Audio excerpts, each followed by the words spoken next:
சர்வ வல்லமை மிகுந்த இருக்கும் நிறைந்த அன்பின் பிதாவே, ஆசீர்வதிக்கப்பட்ட இந்த அருமையான கர்த்தாவே, காலை வேளைக்காய் உமக்கு நன்றி செலுத்துகிறோம்.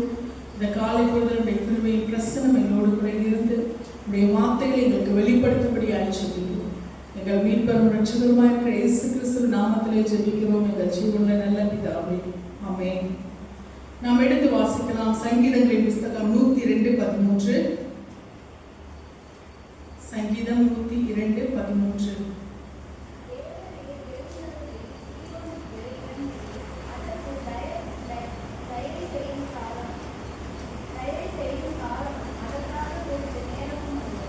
ஆமென்.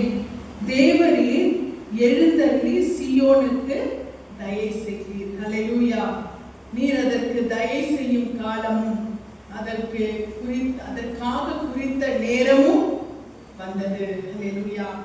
தேவரீர் எழுந்தருளி சீயோனுக்கு இறங்குவீர் என்று சொல்லும் பொழுது சீயோன் சீயோன் சீயோன், அடிக்கடி இந்த சீயோன் என்ற வார்த்தையை நாம் கேட்கிறோம். இந்த சீயோன் என்றால் என்ன? என்ன யாருக்காவது ஏதாவது ஒரு இது இருக்கா? ஐடியா இருக்கா? சீயோன் என்ன? சீயோன் என்றால் என்ன? What is the definition of Sion? Zion. சீயோன் என்று சொல்லும் பொழுது இது தாவீது எபூசியரிடத்திலிருந்து பிடித்த ஒரு மலை. இதுதான் சீயோன். தாவீது எபூசியரிடத்திலிருந்து இந்த மலையை பிடித்த பிறகு இது தாவீதுடைய நகரமாய் மாறிவிட்டது. இந்த சீயோன் தாவீதுடைய நகரமாய் மாறிவிட்டது. இது ஒரு மலை. சீயோன் என்பது ஒரு மலை. சீயோன் என்பதற்கு சூரியகாந்தி என்று அர்த்தம். இந்த சீயோன் பிற்காலத்திலே அங்க எருசலேம் தேவாலயம் கட்டப்பட்டதால, அதாவது துவக்கத்திலே இது எருசலேமின் 4 குன்றுகளில் ஒன்றாயிருந்தது. எருசலேமுடைய 4 குன்றுகளில் ஒன்றுதான் இந்த சீயோன் மலை. இது தேவாலயம் அந்த இடத்திலே கட்டப்பட்ட பிறகு இந்த எருசலேம் என்னவா மாறிடுச்சுன்னா சீயோன் என்று சொல்லி அழைக்கப்பட்டது. அந்த மலையிலே தேவாலயம் கட்டப்பட்ட பிறகு அது சீயோன் என்று சொல்லி சொல்லப்பட்டது. நீங்க எடுத்து வாசிச்சீங்கன்னா தாவீது அந்த நகரத்தை, அந்த மலையை பிடித்த அந்த சம்பவத்தை நாம் 2 சாமுவேல் 5ஆம் அதிகாரத்திலே வாசிக்க முடியும். 2 சாமுவேல் 5ஆம் அதிகாரம் 6-7 வசனங்களை வாசிங்கள்.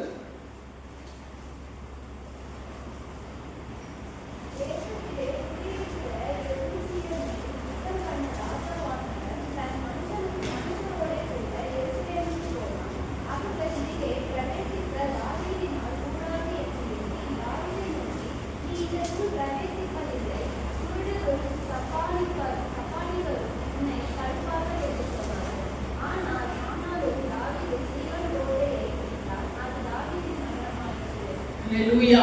தாவீது சீயோன் கோட்டையை பிடித்தார். அது தாவீதின் நகரமாய் மாறிற்று என்று சொல்லி நாம் பார்க்கிறோம். அப்ப இந்த சீயோன் கோட்டை இதுதான் என்ன செய்தது? இங்கதான் தேவாலயம் கட்டப்பட்ட ஒரு இடமாய் காணப்படுகிறது. அதனாலதான் அது சீயோன். அது எதற்கு எருசலேம் நகரம் சீயோன் எதற்காக குறிப்பிடப்பட்டிருக்கிறது சொன்னால், தேவனுடைய அந்த ஆலயம் இருக்கிற அந்த மகிமையை வெளிப்படுத்துகிறபடினாலே அது பரலோகத்துக்கு ஈடாக அது என்ன செய்கிறது? சொல்லப்படுகிறது. நாம் பார்க்கும் பொழுது, நாம் இந்த வசனத்திலே நாம் வாசிக்கிறோம். அதை தொடர்ந்து நாம் வாசிக்கும் பொழுது இந்த வசனத்திலே நாம் பார்க்கிறோம். இங்கே நாம் வாசிக்கலாம். சீயோன் என்பது சங்கீதம் 128:5 நாம் வாசிக்கிறோம். எடுத்து வாசிங்க.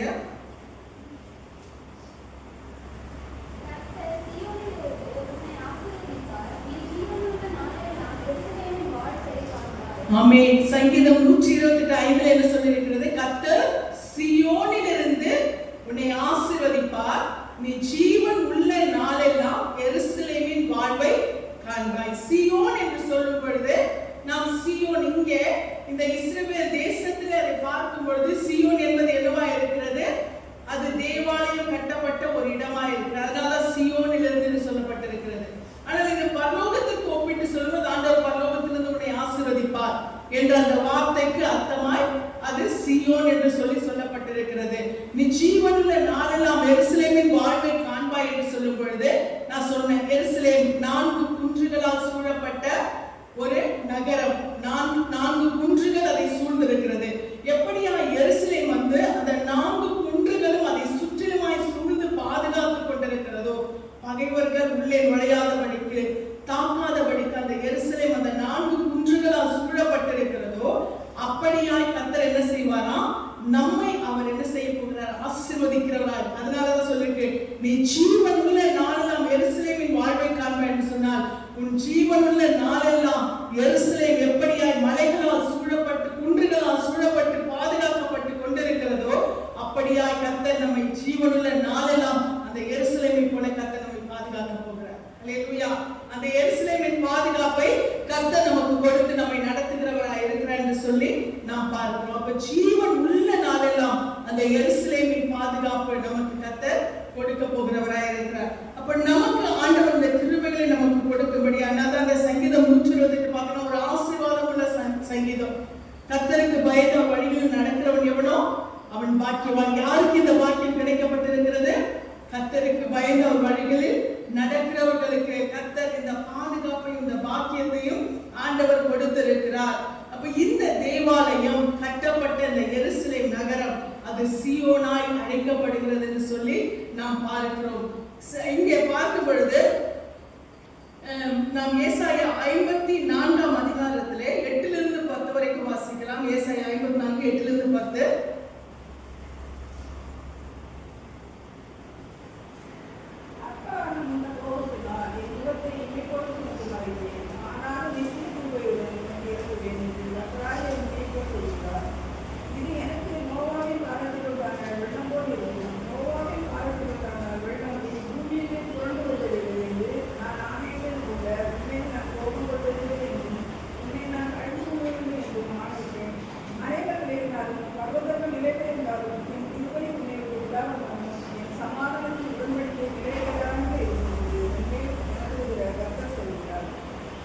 ஹல்லேலூயா.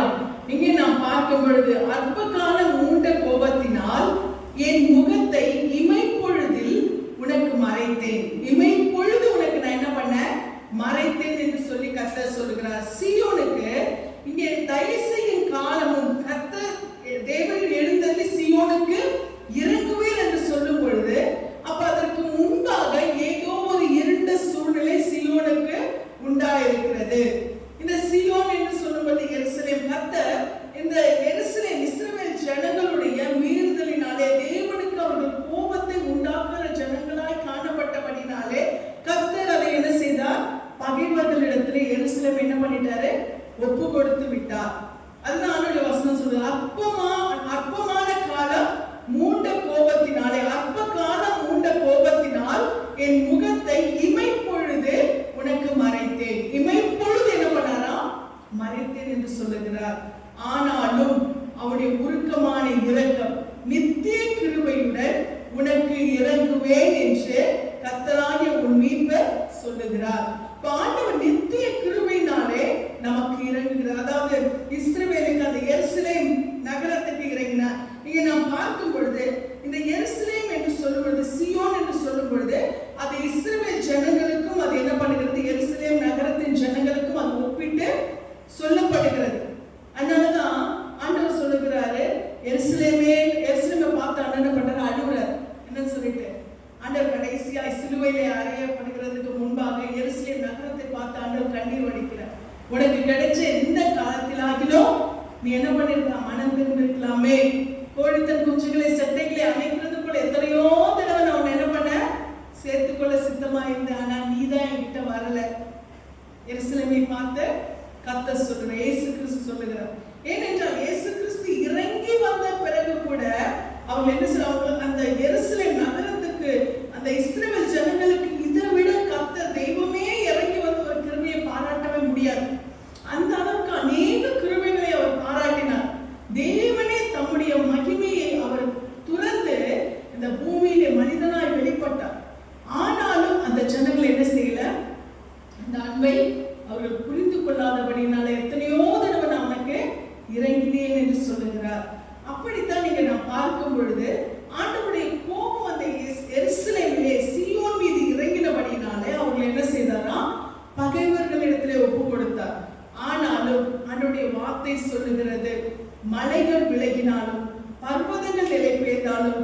கிருபை உன்னை விட்டு விலகாமலும் என் சமாதானத்தின் உடன்படிக்கை நிலை பெயராமலும் இருக்கும் என்று உண்மையை மனதுருகிற கர்த்தர் சொல்லுகிறார். ஹல்லேலூயா. ஆண்டவர் ஆனால் என்ன சொல்றார் தெரியுமா? மலைகள் விலகினாலும் பர்வதங்கள் நிலை பெயர்ந்தாலும் என் கிருபை உன்னை விட்டு விலகாமலும் என் சமாதானத்தின் உடன்படிக்கை உன்னை விட்டு நிலை பெறாமலும் இருக்கு. இதுதான் தயவு. ஹல்லேலூயா. இதுதான் அவருடைய கிருபை, இதுதான் அவருடைய இரக்கம். அவருடைய கிருபை என்ன பண்ண மாட்டாரா? தயவை அவர் விலக்காதபடி தம்முடைய தயவை என்ன செய்கிறாரா? அவர் விளங்க பண்ணுகிற தேவனாய் இருக்கிறார். தம்முடைய தயவுள்ள பார்வை என்ன செய்கிறாரா? அவர் விளங்க பண்ணுகிறவராய் இருக்கிறார். சில வேளைகளில் இந்த சீயோனை போல நாம் கைவிடப்பட்ட நிலைமையில இருக்கலாம். ஹல்லேலூயா. இந்த சூழ்நிலையில் கர்த்தர் நம்மோடு கூட இருந்து நம்மை நடத்துகிறவராய் இருக்கிறார். ஏசாயா 60:10-11 நான் வாசிக்கும் பொழுது இதெல்லாமே ஒரிஜினல் சீயோனை பத்தி நான் சொல்லிட்டு இருக்கேன். ஒரிஜினல் சீயோனுக்கு கர்த்தர் இறங்கின காரியங்களை குறித்து நான் சொல்லிட்டு இருக்கேன். ஏசாயா 60:10-11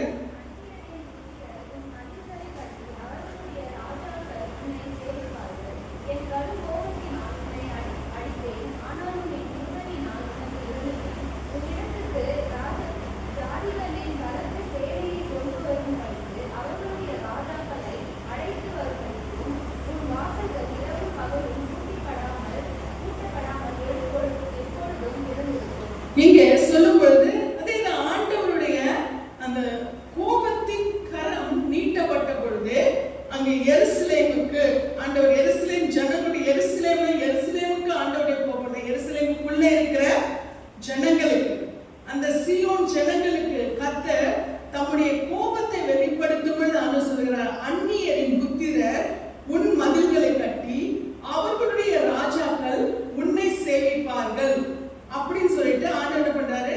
அங்கே தம்முடைய கோபத்தை வெளிப்படுத்துறார். என் கடும் கோபத்தினால் உன்னை அடித்தேன், ஆனாலும் என் கிருபையினால் உனக்கு இறங்கினேன். என் கடும் கோபத்தினால் உன்னை அடித்தேன், ஆனால் என்ன சொல்றாரு? என் கிருபையினால் உனக்கு இறங்கினேன். அவருடைய தயவுள்ள பார்வை அந்த சீயோன் மேலே இறங்கும் பொழுது கர்த்தர் சொல்லுகிறார், உன்னிடத்துக்கு ஜாதிகளின் பலத்த சேனையை கொண்டு வரும்படிக்கும் அவர்களுடைய ராஜாக்களை அழைத்து வரும்படிக்கும் உன் வாசல்கள் இரவும் பகலும் பூட்டப்படாமல் எப்பொழுதும் திறந்திருக்கும். அப்படின்னா என்ன அர்த்தம்? அதற்கு பின்பாக நான் இப்பொழுது உனக்கு இறங்குகிறபடியினாலே உன்னை மகிமை பொருந்த ஒரு நகரமாய் நான் மாற்றப் போகிறேன். இன்றைக்கு பார்த்தீங்கன்னா இரவும் பகலும் எப்பொழுதும் அதனுடைய மகிமை விளங்கிக் கொண்டே இருக்கும்படியாய் கர்த்தர் அந்த எருசலேமை ஆசீர்வதித்திருக்கிறார். கர்த்தருடைய மகிமை விளங்கிக் கொண்டிருக்கிறது. இன்னைக்கு பார்த்தீங்கன்னா அதை தொட முடியல, இஸ்ரவேலை தொட முடியல. அடிச்சு தூள் கலப்புறாங்க, அடிச்சு கலப்புறாங்க. கிட்ட வந்து யாரும் நிக்க முடியாது. அந்த அளவுக்கு சின்ன, நீங்க பாத்தீங்கன்னா நம்ம வரைபடத்துல பாருங்க, உலக வரைபடத்துல பாருங்க, உலகத்தோட மையத்துல ஆண்டவர் இருக்க, உலகத்தோட மையத்துல தான் இயேசுப்பா வந்தார். அந்த மையத்துல பாத்தீங்கன்னா அதனாலதான் அதுக்கு பேர் மிடில் ஈஸ்ட். 1947 பிறகுதான் உருவாச்சு. 1948ல தான் என்ன பண்ணுச்சு? அது மறுபடியும் உருவாக்கப்பட்டது. கொஞ்சம் கொஞ்சமா என்ன பண்ணாங்க? காசை கொடுத்து, விலை அதிகமாய், விலைக்கிரயத்தை அதிகமாய் கொடுத்து என்ன பண்ணாங்க? பாலஸ்தீனியர்கிட்ட, ஏன்னா அவங்க அங்க இல்ல, ஸ்ப்ரெட் ஆயிட்டாங்க. ஆண்டவர் சிதறடிச்சிட்டார். இதுதான் அந்த கோபம், ஆண்டவருடைய கோபம். சீயோன் மேல், எருசலேம் மேல மூண்ட ஆண்டவருடைய அந்த கோபம் என்ன செய்ய? சிதறடித்து விட்டார். எருசலேம் தேவாலயம் முதல் தடவை, இரண்டாவது தடவை இடிக்கப்பட்டது. மூன்றாவது தடவை தான் செருபாபேல் அதை என்ன பண்றாரு? போன வாரம் பார்த்தோம் இல்லையா? செருபாபேலின் கையில் உள்ள தூக்கு நூலை கர்த்தருடைய கேள்வி கண்கள் சந்தோஷமாய் பார்த்து கொண்டிருக்கிறது. அற்பமாய் பார்த்த அந்த சூழ்நிலை செருபாபேல் வந்து என்ன பண்ண? அடிமையாய் போன செருபாபேல் வந்து அதை கட்டி எழுப்ப தூக்கு நூலை கையிலே பிடிக்கிறார். இப்படிப்பட்ட நம்ம அதுக்கு பிறகும் ஏசப்பாவை சிலுவையில் அறைந்த பிறகு, அதற்கு பிறகு பாத்தீங்கன்னா மறுபடியும் அது என்ன செய்தது? இடிக்கப்பட்டது. எனக்கு அந்த ஜனங்கள் ஆண்டவர் சொல்றாரு, அதனாலதான் சொன்ன, சிலுவையிலே ஆண்டவர் அறையப்படுகிறதுக்கு முன்பாக ஏசப்பா என்ன பண்றாரு? அந்த கடைசி அந்த எருசலேமை பார்த்து ஆண்டவர் கண்ணீர் வடிக்கிறார். எத்தனையோ தடவை உனக்கு நான் எனக்கு சித்தமா இருந்தேனே, நீ என் சட்டைகளுக்கு கீழே வரலையே அப்படின்னு சொல்லி ஆண்டவர் பண்றாரு, கண்ணீர் வடிக்கிறார். வெளியே கொண்டு போகப்பட்டார்கள், வேற வேற நாடுகளுக்கு ஸ்ப்ரெட் ஆனாங்க. அதுக்கு பிறகு என்ன பண்ணாங்க? மறுபடியும் இஸ்ரவேலை உருவாக்க வேண்டும் என்று சொல்லி தீர்மானித்து யூதர்கள் எல்லாம் ஒண்ணா சேர்ந்து உள்ள வந்தாங்க. கொஞ்சம் கொஞ்சமா உள்ள வர ஆரம்பிச்சாங்க. ஒரு வியாபாரம் பண்றவங்க போல, ஒரு கொஞ்சம் குடியிருக்க இடம் வேணும் அப்படின்ற மாதிரி வந்தாங்க. 1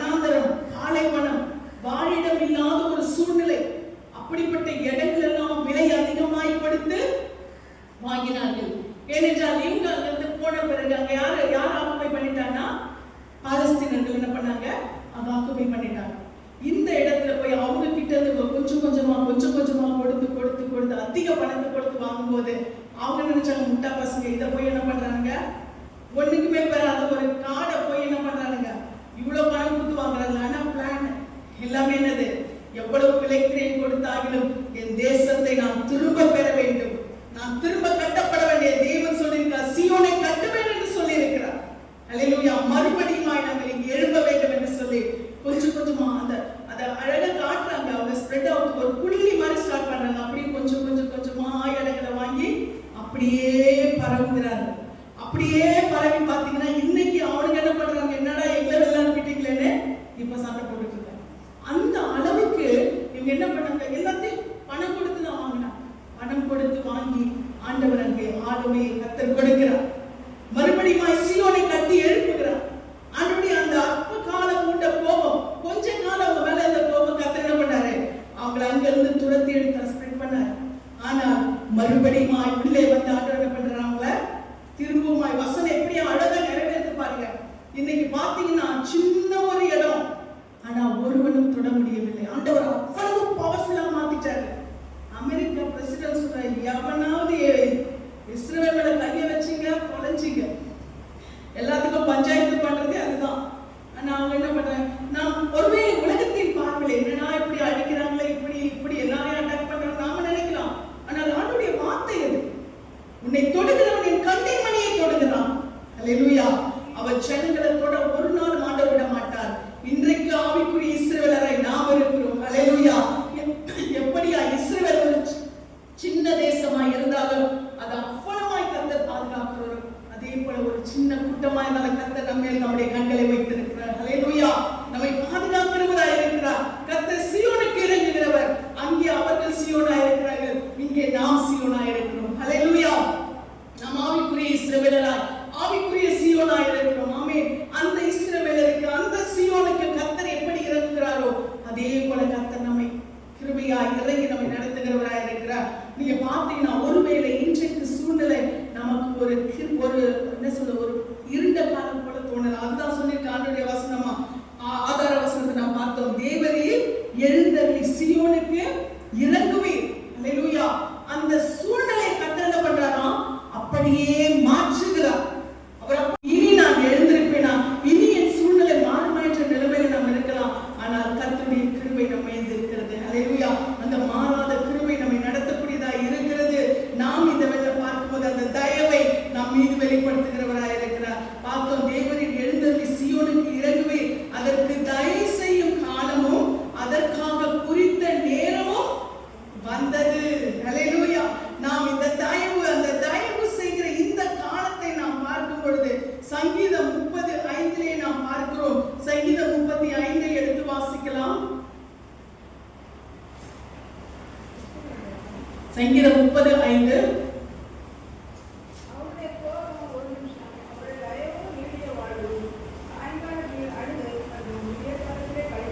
ஆமென். நமக்கு ஆண்டவர் சொல்லுகிற வார்த்தை, அவருடைய கோபம் ஒரு நிமிஷம், அவருடைய தயவோ நீடிய வாழ்வு. சாயங்காலத்திலே அழுகை தங்கும், விடிய காலத்திலே என்ன உண்டாகுமா, களிப்புண்டாகும். அல்லேலூயா. ஒருவேளை ஏதோ ஒரு சூழ்நிலையினால கர்த்தர் நம்மை இப்படிப்பட்ட பாதையிலே அவர் நடத்தி இருக்கலாம், இப்படிப்பட்ட சூழ்நிலையை நம்மை நடத்தி இருக்கலாம். சில காலங்கள் நாம் சொன்ன இல்லையா, போன வாரம் என்னது, நம்மை கர்த்தர் கற்றுக் கொடுக்கிறதுக்காக என்ன பண்றாரு, அமரச் செய்கிறார் சொன்ன இல்லையா. சில வேளைகளை கர்த்தர் நமக்கு கற்றுக் கொடுக்கிறதற்காக நம்மை அவருடைய பாதத்திலே அமரச் செய்கிறார், நம்மளுடைய பாதத்திலே காத்திருக்க செய்கிறார். நமக்கு போதித்து நீ நடக்க வேண்டிய வழி அவனுக்கு காட்டுறேன்னு சொன்ன இல்லையா. அப்ப அவர் போதிக்கணும்னா நம்ம என்ன பண்ணணும், கொஞ்சம் அமர்ந்துதான் கேட்டாலும் இல்லையா. அப்ப நம்ம அமர்ந்து சில காரியங்களை ஆண்டவரிடத்திலே கற்றுக்கொள்ளுகிறதற்கு, சில படிப்பினைகளை கற்றுக்கொள்ளுகிறதற்கு, சில மிஸ்டேக்ஸ்லாம் நம்ம சரி பண்ணி கொள்ளுகிறதற்கு கர்த்தர் நம்ம என்ன செய்கிறார், அமர பண்ணுகிறார். நம்ம செய்யறதெல்லாம் கரெக்ட்னு சொல்ல முடியுமா, எல்லாமே பர்ஃபெக்ட் 100% நான் எதை செஞ்சாலும் கரெக்ட்னு சொல்ல முடியுமா, நிக்கிற நானா இருந்தாலும் கேட்கிற நீங்களா இருந்தாலும் யாரா இருந்தாலும் சரி நம்ம செய்யறது எல்லாமே கரெக்ட் நம்ம சொல்லவே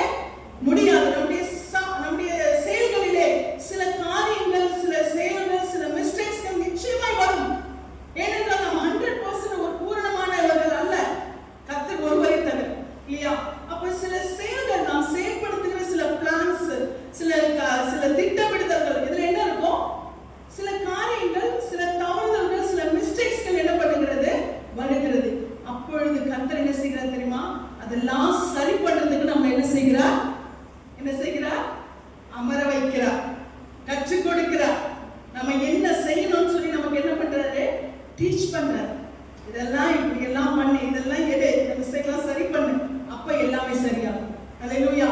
அப்படி நமக்கு கர்த்தர் கற்றுக் கொடுக்கும் பொழுது நாம் என்ன செய்கிறோம்? அவருடைய பாதத்திலே அமர்ந்து கற்றுக்கொள்ளும்.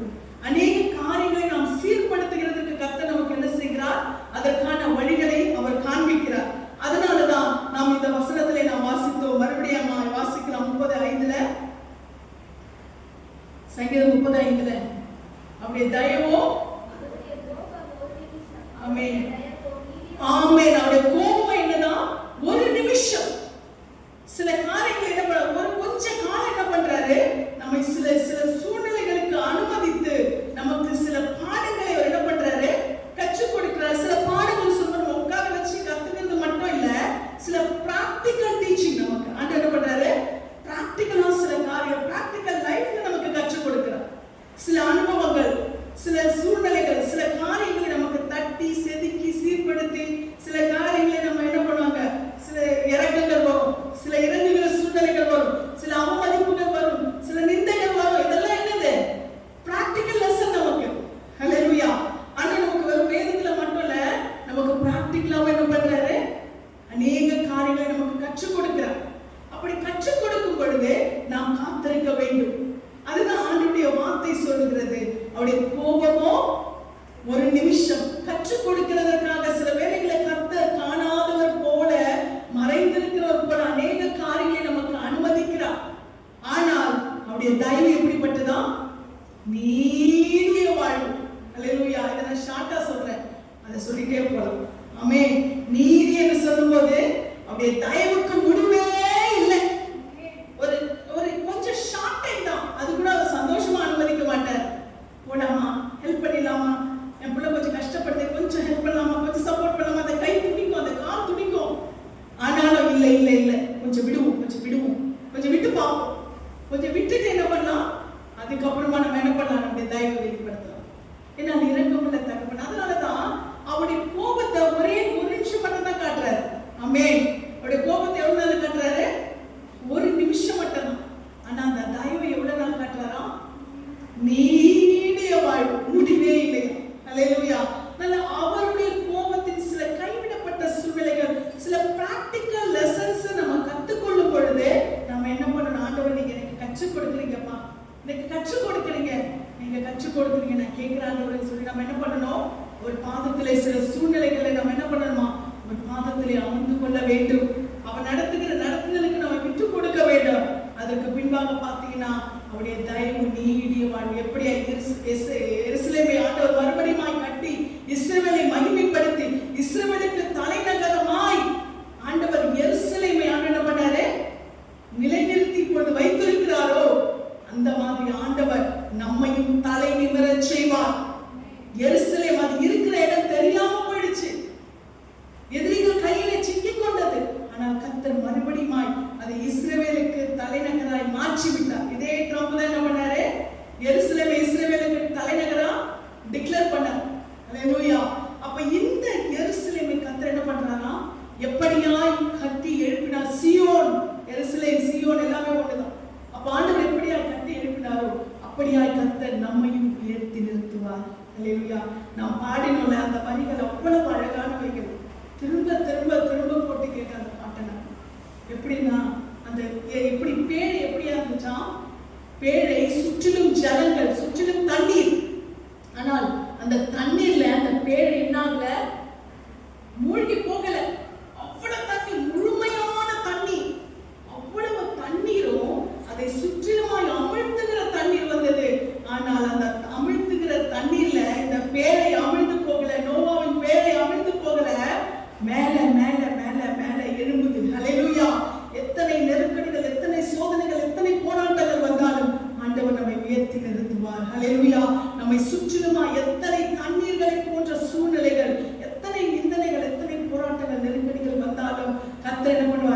அவைகளுக்கு மத்தியிலே நம்முடைய பேழையை கர்த்தர் என்ன பண்ணுவாரு?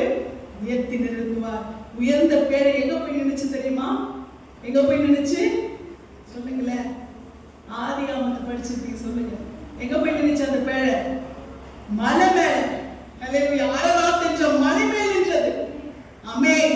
அந்த ஜலம் அதை அமிழ்த்தவில்லை. அமிழ்த்த அது மேலே போய் மலை மேல் நின்றது. ஹல்லேலூயா. மலை மேல தண்ணி அமிழ்ந்து போயிடுச்சு, தண்ணி வச்சு போச்சு. ஆனா அமிழ்த்த நினைத்த தண்ணீர் வச்சு போச்சு. ஆனா பேழை எங்க நின்னுச்சு தெரியுமா? மலை மேல நின்னுது. ஹல்லேலூயா. இந்த வேளையில தேவ பிள்ளைகளை எந்த சூழ்நிலைகள் நம்மை அமிழ்த்த நினைத்தாலும் கர்த்தர் நம்மை நோவாவின் பேழை போல மலை மேல் நிறுத்தி கலங்க வேண்டாம். அதை எதிர்நீச்சல் போட்டு மேல வரும். ஹல்லேலூயா. கர்த்தர் நம்மை தூக்கி நிறுத்த வல்லவராய் இருக்கிறார். நம்ம பலம் அல்ல, நம்ம பராக்கிரமம் அல்ல, கர்த்தருடைய ஆவி. நம்முடைய வசனத்தின் சாராம்சமே, சபையின் சாராம்சமே அதுதான். கர்த்தருடைய ஆவியின் பலம் நம்மை நிற்க செய்யும், தலை நிமிரச் செய்யும். ஹல்லேலூயா. இந்த வேளையில கூட ஆண்டவர் என்ன செய்கிறாரா? அப்ப காலம் கூட போனா அப்ப ஆண்டவருடைய அவருடைய தயவு எப்படி இருக்கிறதா? அவருடைய கோபம் ஒரு நிமிஷம், அவருடைய தயவு நீடிய வாழ்வு. அடுத்து வாசிங்க.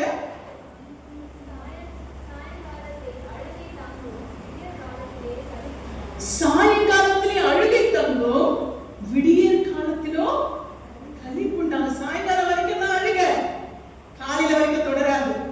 ஹல்லேலூயா. பொழுது விடியும் போது நம்முடைய விடியல் உண்டாகும். ஹல்லேலூயா. சாயங்காலம் வரைக்கும் தான் அந்த அழுகையை கர்த்தர் வைப்பார். சாயங்காலம் அழுகிற வரைக்கும் முடிச்சிருங்க, விடிய போகிறது. ஹல்லேலூயா. ஆண்டவர் காலையில ஒரு விடியலை வைத்திருக்கிறார். ஆமென். விடிய காலத்திலோ களிப்பு உண்டாகும். ஆமென். கர்த்தர் விடியலிலே ஒரு களிப்பை, ஒரு மகிழ்ச்சி, ஒரு நன்மையை ஆண்டவர் செய்கிறாரா? வைத்திருக்கிறார். அவருடைய தயவோ நீடிய வாழ்வு. தயவு நீடிய வாழ்வுனா உங்களுக்கு எனக்கு மட்டும் இல்ல, உங்க பிள்ளைகளுக்கு, உங்க பிள்ளைகளுடைய பிள்ளைகளுக்கு அவருடைய வருகை தாமதிக்குமானால் தலைமுறை தலைமுறைக்குமாய் அந்த தயவை ஆண்டவர் வைத்திருக்கிறார். ஹல்லேலூயா. தலைமுறை தலைமுறைக்குமாய் அந்த தயவை தாங்க செய்கிறார்.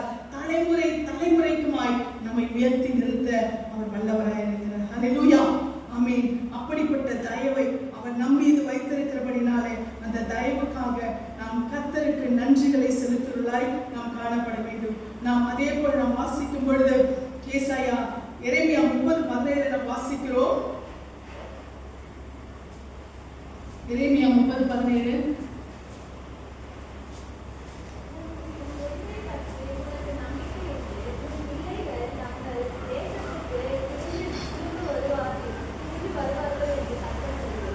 ஆமென். திருவாசிமா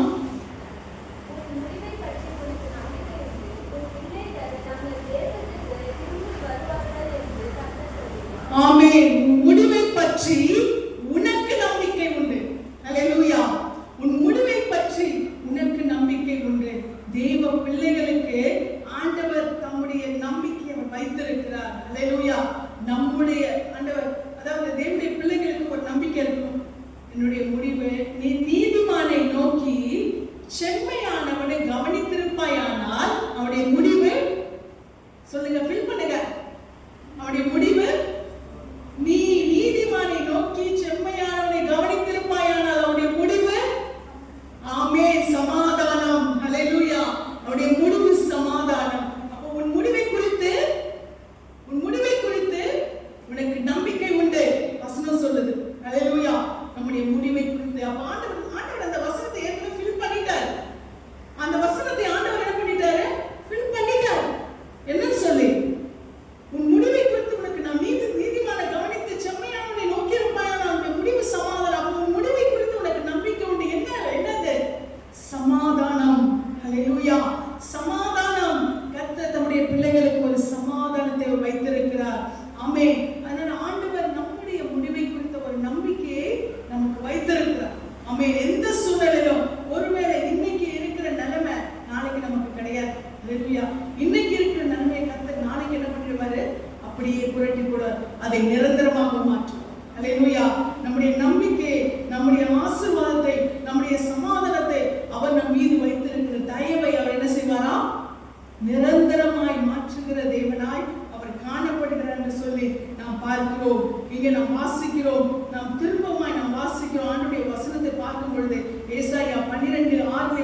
வாசிக்கிறோம். ஏசாயா 12:6.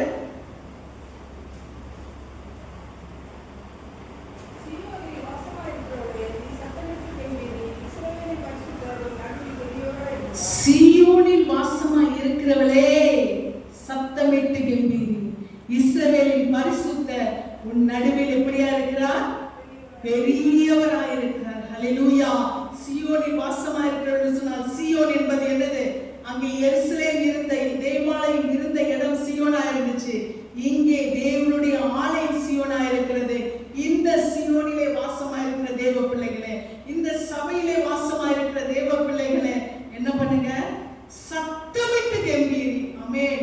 இஸ்ரவேலின் பரிசுத்தர் நம் நடுவில் எப்படி இருக்கிறாரா? எப்படி இருக்கிறாரா? பெரியவராய் இருக்கிறார். ஹல்லேலூயா. அவர் பெரியவராய் இருக்கிறவர். நமக்கு சின்ன காரியங்களை செய்வாரு கிடையாது.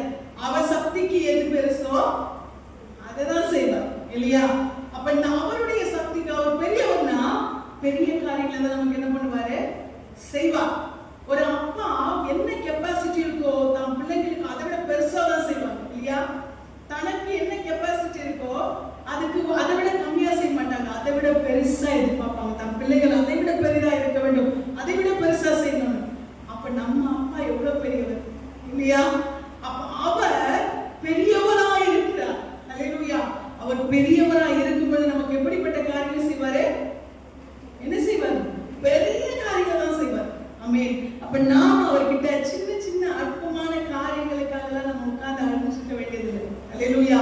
பெரிய காரியங்களை அவர் நமக்கு செய்ய வல்லவராக இருக்க. அப்ப பெரிய காரியங்களை நம்ம என்ன பண்ணணும்? அவர்கிட்ட எதிர்பார்க்க வேண்டும். ஹல்லேலூயா. சீயோனிலே வாசமா இருக்கிறவளே சத்தமிட்டு கெம்பீரி. சபையிலே இருக்கிற தேவ பிள்ளைகளை வாசமா இருக்கிறவளை என்று சொல்வது அது வெறும் லேடிஸ்க்கு மட்டும் சொல்லல, மணவாட்டிக்கு சொல்லப்பட்டிருக்கிறது. ஏனென்றால் சபை என்பது எது? மணவாட்டி. அதை சபை என்பதை மணவாட்டி என்பதை ஒரு பெண்ணை குறிக்கிறது போலதான் குறிப்பாங்க. ஆனா அது எல்லாமே யார் தான்?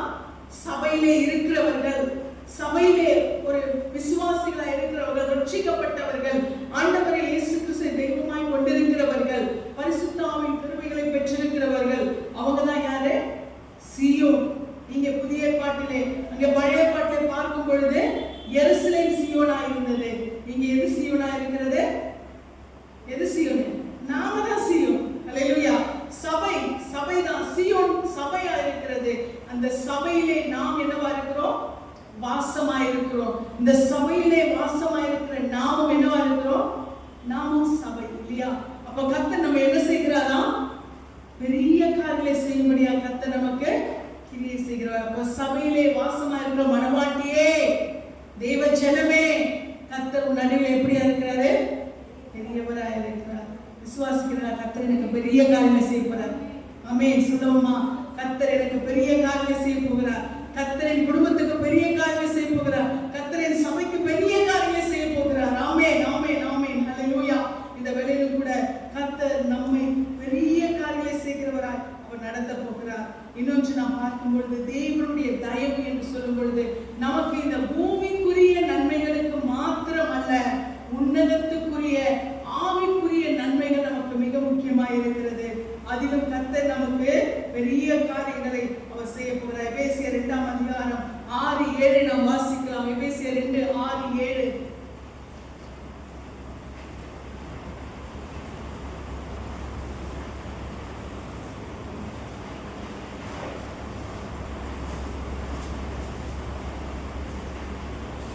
எபேசியர் 2:6-7.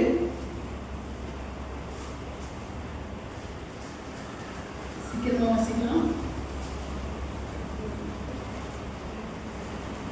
கிறிஸ்து இயேசுவுக்குள் அவர் நம்மிடத்தில் வைத்த தயவினாலே தம்முடைய கிருபையின் மகா மேன்மையான ஐஸ்வரியத்தை வருங்காலங்களில் விளங்கச் செய்வதற்காக கிறிஸ்து இயேசுவுக்குள் நம்மை அவரோடே கூட எழுப்பி உன்னதங்களிலே அவரோடே கூட உட்காரவும் செய்தார். ஹல்லேலூயா. கிறிஸ்து இயேசுவுக்குள் அவர் நம்மிடத்தில் வைத்த தயவினாலே, ஆமென், தம்முடைய கிருபையின் மகா மேன்மையான ஐஸ்வரியத்தை வருங்காலங்களில் விளங்கச் செய்வதற்காக, ஆமென், கிறிஸ்து இயேசுவுக்குள் அவர் நம்மிடத்திலே, தேவன் நம்மிடத்திலே வைத்த தயவினாலே ஆண்டவர் என்ன செய்கிறாரா? வருங்காலங்களில்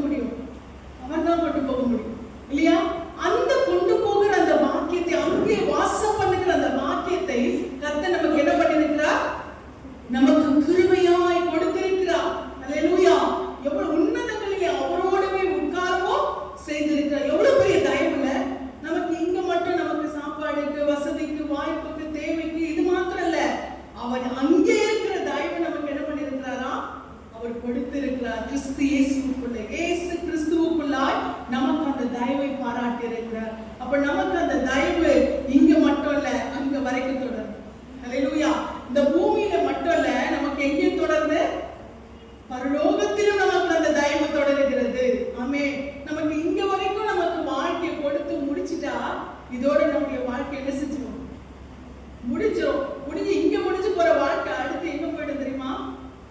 நரகத்துக்குள்ள போயிடும். ஆனால் கர்த்தர் நமக்கு பாராட்டின தயவு, ஏன்னா இங்க எல்லாருமே நல்ல வாழ்க்கை வாழறாங்க.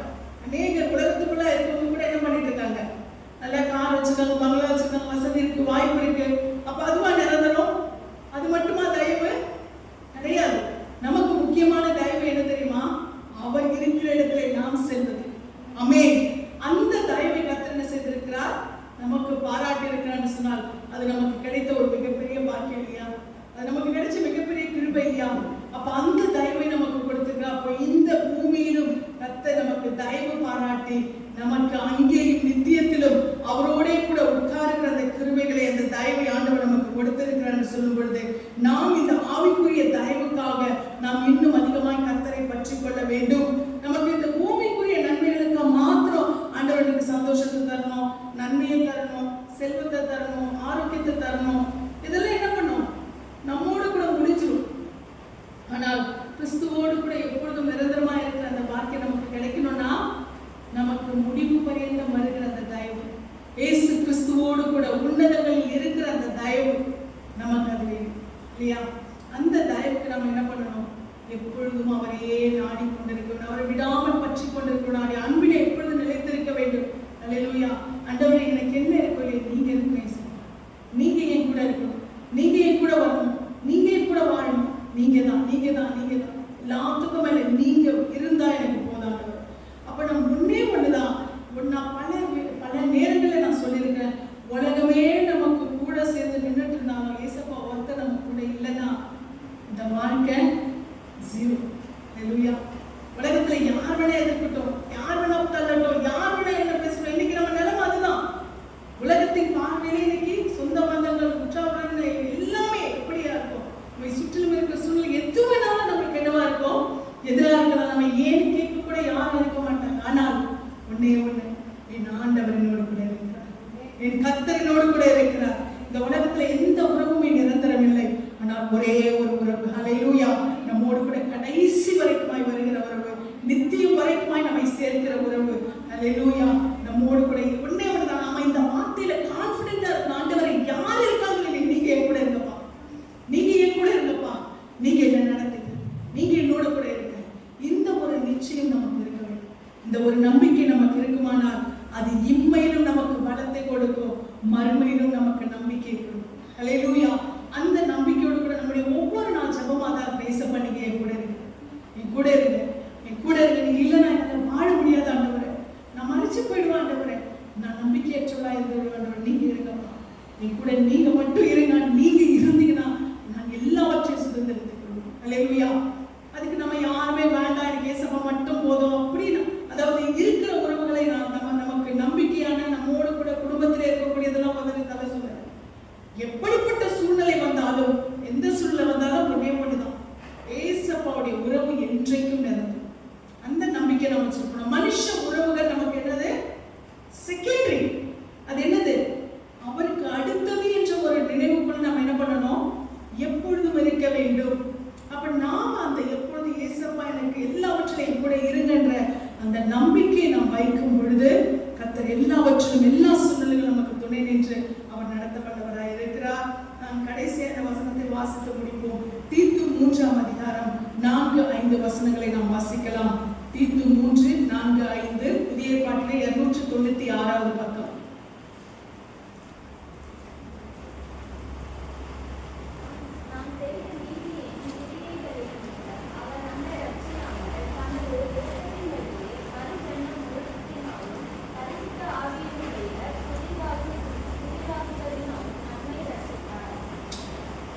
நாலாவது வசனத்துல இருந்துமா, நம்முடைய இரட்சகராகிய தேவனுடைய தயவையும் மனுஷன் மேலுள்ள அன்பும் பிரசன்னமாகும் போது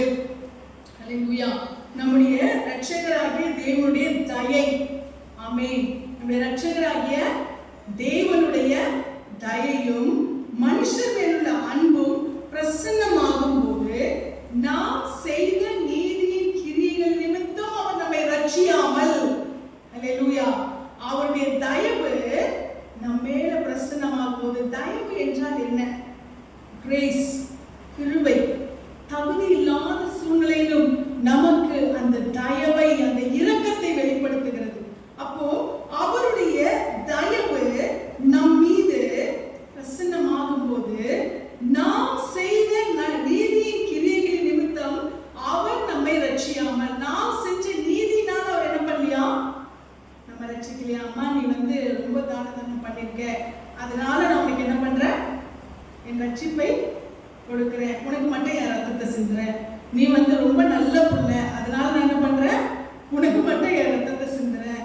நீ ரொம்ப என்ன பண்ண, ரொம்ப அன்பான புள்ள, அதனால உனக்கு மட்டும் என் ரத்தத்தை நான் சிந்துறேன் அப்படின்னு நம்ம நீதியை பார்த்து என்ன பண்ணல, அவர் என்ன பண்ணலையா, தம்முடைய ரட்சிப்பை அவர் வெளிப்படுத்தவில்லை. ஏனென்றால் அவருடைய நீதி அழுக்கு கந்தம். அல்லேலூயா. அப்ப நம்ம நீதி நிமித்தமா என்ன பார்த்தீங்கன்னா, படுபாதகர்கள் சிலுவையில கடைசி பண்ண அக்கிரமத்துக்காக தொங்கிட்டு இருக்கான். அவனுக்கு என்ன பண்றாரு, ரட்சிப்பை கடைசி நொடி அடுத்து கண்ணவனா அடுத்த நொடி அந்த தயவு மட்டும் அந்த கல்ல மேல வரலன்னா அடுத்த நொடி அவன் சாகும் போது எங்க போயிருப்பான்? ஆமா இல்லையா? பரதீசில திறக்க வேண்டிய அவருடைய கண்கள் எங்க திறந்திருக்கும்? பாதாளத்துல, படுபாதாளத்துல திறந்திருக்கும். நரகத்துல இல்ல, அப்புறம் தான் நரகம். பிசாசம் தள்ளும் போதுதான் நரகம் மனுஷர்களுக்கும், அதாவது துன்மார்க்கருக்கும் பாவிகளுக்கும். அப்போ கடைசியுடைய இவ்வளோ வருஷம் நீ அக்கிரமம் பண்ணிருக்க, அநீதி பண்ணிருக்க, கொலைகள் பண்ணிருக்க, கொள்ளைகள் பண்ணிருக்க, குடும்பங்களை கெடுத்திருக்க, அதனால இந்த நேரத்துல நான் உனக்கு என்ன பண்ண முடியாது, தயவு பண்ண முடியாது. பாரு நான் தொங்கிட்டு இருக்கேன், நான் உனக்கு என்ன பண்ண முடியாது, இந்த நேரத்துல நான் உனக்கு தயவு பண்ண முடியாது அப்படின்னு சொன்னாரா? அந்த கடைசி நொடியிலே கூட பாவங்களை மன்னிக்கிற அதிகாரம் பரிசுத்தருக்கு தான் இருக்கு. அல்லேலூயா. மனுஷகுமாரனுக்கு தான் இருக்கு, இயேசு கிறிஸ்துவுக்கு தான் இருக்கு. அந்த கடைசி நொடியில கூட அந்த தயவை அவனுக்கு பாராட்டினார். அல்லேலூயா. அடுத்த நொடி அவன் சாக போறான், செத்த எங்க போவான்? பாதாளத்துக்கு. ஆனால் கர்த்தர் என்ன செய்கிறார் தெரியுமா? அந்த நொடியிலே அவனுக்கு தயவை பாராட்டுகிறார். இதுதான் கர்த்தருடைய தயவு. நம்முடைய நீதியை பார்த்தல, நம்முடைய பரிசுத்தத்தை பார்த்தல, நம்முடைய உண்மையை பார்த்தல. ஒருவேளை ஆண்டவரே நான் நல்லவா, ஆண்டவரே எனக்கு ஏன் ஆண்டவரே இப்படிப்பட்ட சூழ்நிலைன்னா நீ அப்படியே இருந்துருவார். நான் நன்மை செஞ்சிருக்கேன் ஆண்டவரே, எனக்கு ஏன் ஆண்டவரே இப்படிப்பட்ட நிலைமைன்னா உன்னை நான் என்ன பண்ண மாட்டேன், தூக்கி எடுக்க முடியாதுன்றவர். நாம் யாருக்கு கத்திரத்துல என்ன பண்ணணுமா? அவருடைய கிருபையை, அவருடைய தயவை கெஞ்ச, ஆண்டவரே தகுதி இல்லப்பா, ஒண்ணுமே இல்லப்பா, எதற்குமே உதவாதவனப்பா, என்னையா ஆண்டவரே, என்னையா நேசிக்கிறீங்க, என்னையா தேடி வந்து என் மேலையா கூப்பிடுறீங்க அப்படின்னு சொல்லி நாம் அவரிடத்திலே அவருடைய கிருபை, அவருடைய தயவை முன்வைக்க வேண்டும். அவருடைய தயவு நிமித்தமா எனக்கு இறங்குன்னு சொல்லணும். இங்கே பார்க்கும் பொழுது நாம் செய்த நீதியின் கிரியைகளின் நிமித்தம் அவர் நம்மை ரட்சியாமல், வசனம் என்ன பண்ணுது, தெளிவா சொல்லுது. என்னது? நாம் செய்த நீதியின் கிரியைகள் நிமித்தம் அவர் நம்மளை ரட்சிக்கலையாம். அல்லேலூயா. அப்படி பார்த்தா எத்தனையோ நல்லவங்க என்ன பண்ணிருக்காங்க, ரட்சிக்கப்படாம போயிருக்காங்க தெரியுமா? எத்தனையோ மகாத்மாக்கள், எத்தனையோ தியாகிகள் இயேசு கிறிஸ்துவை ஏற்றுக்கொள்ளவில்லை. அப்படின்னா அவங்க நீதியை பார்த்த ஆண்டவர் அவங்களை ரட்சித்தார். அவங்களை ரட்சிப்புக்குள்ள நீ ரொம்ப நல்லவனா இருப்பா, நீ மகாத்மாவா இருக்க, நீ எப்படி இருக்கிற, நீ பரிசுத்தமுள்ளவனா இருக்க, நீ ரொம்ப தியாகியா இருக்கிற, நீ உண்மையா வாழ்ந்திருக்க, அதனால அவங்களை ரட்சிக்கிறேன்னு ஆண்டவர் பண்ணாரா? ஏன்னா மனுஷன் தன் நீதியை காண்பிக்கிறாங்க, நல்லவர், அதனால இயேசு கிறிஸ்து என்ன பண்ணாரு, என்னை தேடி வந்தாரு அப்படின்னு சொல்லி மனுஷன் என்ன பண்ணுவான், தன்னை உயர்த்தி விடுவான். அதனாலதான் அந்த ஜெபத்திலே ஆண்டவர் பண்றாரு, அந்த பரிசு, அந்த ஆயக்காருடைய ஜெபத்தை ஆண்டவர் பண்றாரு, ஏற்றுக்கொள்ளுகிறார். தன்னை தாழ்த்துகிறான் ஆண்டவருடைய சமூகத்துல. நான் பாவி ஆண்டவர் என்று தாழ்த்துகிறான். அதனால அந்த சொல்ற, இவன் அல்ல அவனே என்ன பண்ணா, நீதிமானாக்கப்பட்டவனாய் கடந்து போகிறான் என்று சொல்லி கர்த்தர் சொல்கிறார். அப்ப ஆண்டவருடைய தயவு, அதுக்குன்னு பாவியாவே வாழணும்னு சொல்லல, தாழ்த்த வேண்டும் ஆண்டவருடைய சமூகத்துல. நாம் நீதிமானா இருக்கிறது ஆண்டவருக்கு பிரியும். ரட்சிக்கப்பட்ட நம்ம எப்படி இருக்கணும்? நீங்க எதுக்கு ரட்சிக்கிறாரு, எதுக்கு பாவியை தூக்கி எடுக்கிறாரு? அதுக்கு பின்னாடி பாவம் செய்யறதுக்கா? இல்ல. அதுக்கப்புறம் எப்படி வாழணும்? நீதிமானாய் வாழ வேண்டும். அதுக்கு பிறகு என்ன பண்ணணும்? பாவத்தை திரும்பி கூட பார்க்க கூடாது. திரும்பி தூக்கி எரிஞ்சிட்டேன்றாரு. என்ன பண்றாரா?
அந்த ரட்சிப்பை கொடுத்து மறு ஜென்ம முழுக்கு.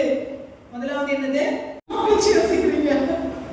என்னது மறு ஜென்ம முழுக்கு? என்னமா? ஞானஸ்நானம் முழுக்கு. அப்படியா? Very good. 100 மார்க்ஸ் சிஸ்டருக்கு. ஞானஸ்நானம் இல்லையா? அப்ப என்னது? ஞானஸ்நானம். ஞானஸ்நானம் மறு ஜென்ம முழுக்கு. நம்ம ரெகுலரா முழுகுறது அது வேற இல்லையா? நம்முடைய சரீரத்தை மாத்திரம் சுத்தம் செய்கிறது. அதாவது ஆண்டவர் சொன்னாரு, முழுகினவன் முழுவதும் சுத்தமாய் இருக்கிறான் இல்லையா? அப்ப ஆண்டவர் என்ன செய்கிறார்? மறுஜென்ம முழுக்கு என்பது ஞானஸ்நானம். மறுஜென்மத்துக்கு எது நமக்கு மறுஜென்மம்? எது நமக்கு மறுஜென்மம்? கிறிஸ்தவர்களுக்கு எல்லாம் எது மறுஜென்மம்? ஆண்டவருக்குள்ள பிறக்கிறதா இல்லையா? நாம் கிறிஸ்துவுக்குள்ள பிறக்கிறது தான் நமக்கு மறுஜென்மம்.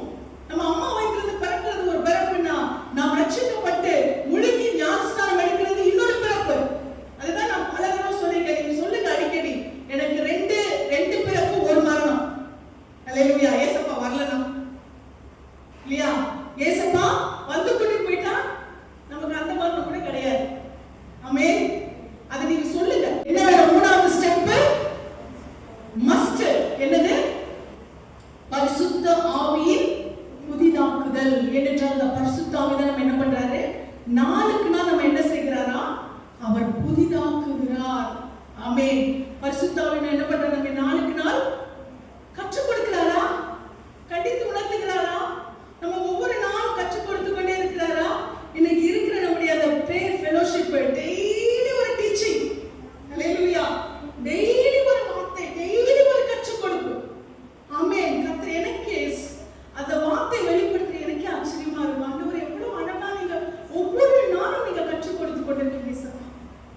பரிசுத்த ஆவியானவர் யார் அது செய்து? பரிசுத்த ஆவியானவர். அப்போ பரிசுத்த ஆவி புதிதாக்குதல். அப்ப இந்த 3 ஸ்டெப் எல்லா ரட்சிக்கப்பட்ட எல்லா ஆவிக்குரிய எல்லா கிறிஸ்தவர்களுக்கும் கண்டிப்பா தேவை. இது எதனால நமக்கு கிடைக்குது?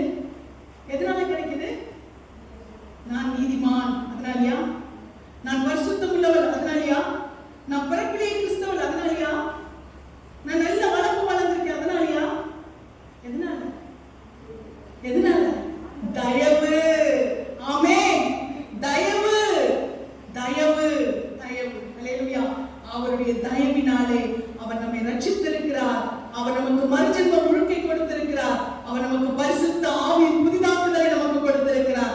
இந்த 3ல எந்த கிறிஸ்தவன் பரிசுத்தமா இருக்கிறானோ அவன் பரலோக ராஜ்யத்துக்கு தகுதி உள்ளவன், தகுதி உள்ளவன். அல்லேலூயா. இதெல்லாம் எதனால வந்துச்சு நமக்கு? தயவினாலே. அல்லேலூயா. ஆண்டவரே, இந்த தயவை எனக்கு பாராட்டி இருக்கிற உமக்கு நன்றி சொல்லுமா? நன்றி தகப்பனே, உமக்கு நன்றி, நன்றி, நன்றி ஏசப்பா. ஆண்டவரே, இந்த வேளையில கூட ஆண்டவர் நம்மோடு கூட எவ்வளவு நேர்த்தியாய் நடத்துதலை வெளிப்படுத்தி கொண்டிருக்கிறார் பாருங்க. அப்ப இந்த நாளிலும் கூட அவருடைய தயவு கர்த்தர் சீயோனுக்கு இறங்கி அதற்கு என்ன செய்தாராம்? தயை செய்தார். அல்லேலூயா. கர்த்தர் சீயோனுக்கு என்ன பண்றாராம்? இறங்குகிறார். அவர் அதற்காக குறித்த நேரமும் அதற்கு தயை செய்யும் காலமும் அதற்காக குறித்த நேரமும் வந்தது. அல்லேலூயா. இந்த வேளையிலே கர்த்தருடைய வார்த்தை நம்மோடு கூட தெள்ளத் தெளிவாய் பேசிக் கொண்டிருக்கிறது.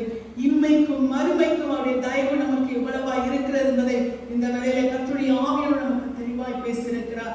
இந்த நாளிலும் இந்த உலக வாழ்க்கையிலே நாம் சில சூழ்நிலைகளை, நெருக்கடிகளை, போராட்டங்களை, சஞ்சலங்களை, புறக்கணிப்பு, வியாதி, பலவீனம், பிரச்சனை எத்தனை நம்ம கூடி குறுகி போயிருந்தாலும் அந்த சூழ்நிலை கர்த்தர் எப்படி கொடுத்திருக்கிறாராம்? இமை பொழுது, கொஞ்ச காலம். ஆண்டவர் கொஞ்ச காலம், ஒரு நிமிஷம் தான். அப்படியே கோபம் ஒரு நிமிஷம். அல்லேலூயா. அந்த ஒரு நிமிஷம் நமக்கு அந்த சூழ்நிலையை அனுமதித்தாலும் அவர் தயவு எப்படியா இருக்கிறது? நீடிய வாழ்வு. அப்ப இந்த பூமியிலே நாம் எத்தனை போராட்டங்களை சந்தித்தால் கர்த்தர் எல்லாவற்றும் நம்மை விடுவித்து நம்மை தலை நிமிரச் செய்வார். தலைமுறை தலைமுறையாய் தலை நிமிரச் செய்வார். அல்லேலூயா. நம்முடைய எல்லா சூழ்நிலைகளையும் மாற்றி அவர் நம்மை தூக்கி நிறுத்த வல்லவராய் இருக்கிறார். இந்த பூமியிலே மட்டுமல்ல, ஆண்டவர் நித்திய காலத்துக்கும் நித்திய வாழ்வுக்கும் நீடிய வாழ்வுக்குரிய காரியத்தை நமக்கு என்ன பண்றாரா? நமக்கு ரட்சிப்பு என்ற அந்த நீதியை வெளிப்படுத்தி அவருடைய நீதினாலே, அவருடைய கிருபையினாலே நமக்கு அந்த கிருபையை வெளிப்படுத்தி அந்த தயவை வெளிப்படுத்தி நமக்கு என்ன செய்கிறார்? ஆண்டவர் மறுஜென்ம முழுக்கை நமக்கு கொடுக்கிறார். அது மாத்திரமல்ல, நமக்கு பரிசுத்த ஆவியானுடைய அந்த வழிநடத்துதலை நமக்கு கொடுக்கிறார். பரிசுத்த ஆவியினுடைய புதிதாக்குதல் நம்மை ஒவ்வொரு நாளும் புதிதாக்கி கொடு. மனம் புதிதாக்குறதுனாலே மறுரூபமாக்கப்படுகிறது. அப்ப நம்முடைய மனதை புதிதாக்கி அந்த மறுரூபமான வாழ்க்கைக்கும் நம்மை தகுதிப்படுத்துகிறார். ஹல்லேலூயா. இந்த வேளையில கர்த்தர் நமக்கு கொடுத்த இந்த தயவுள்ள வார்த்தைகளுக்காக நாம் கர்த்தருக்கு நன்றி செலுத்துவோமா? கர்த்தாவே, இம்மைக்கும் மறுமைக்கும் எனக்கு உடைய தயவை பாராட்டி இருக்கிறபடினாலே, தலைமுறைக்கும் இந்த தயவை பாராட்டி இருக்கிறபடினாலே உமக்கு நன்றி செலுத்துகிறேன். சொல்லுவோம், நாம் எழுந்த இந்த தயவுக்காக கர்த்தருக்கு நன்றி செலுத்துவோம். கர்த்தர் தாம் இந்த வார்த்தைகளை ஆசீர்வதிப்பார்.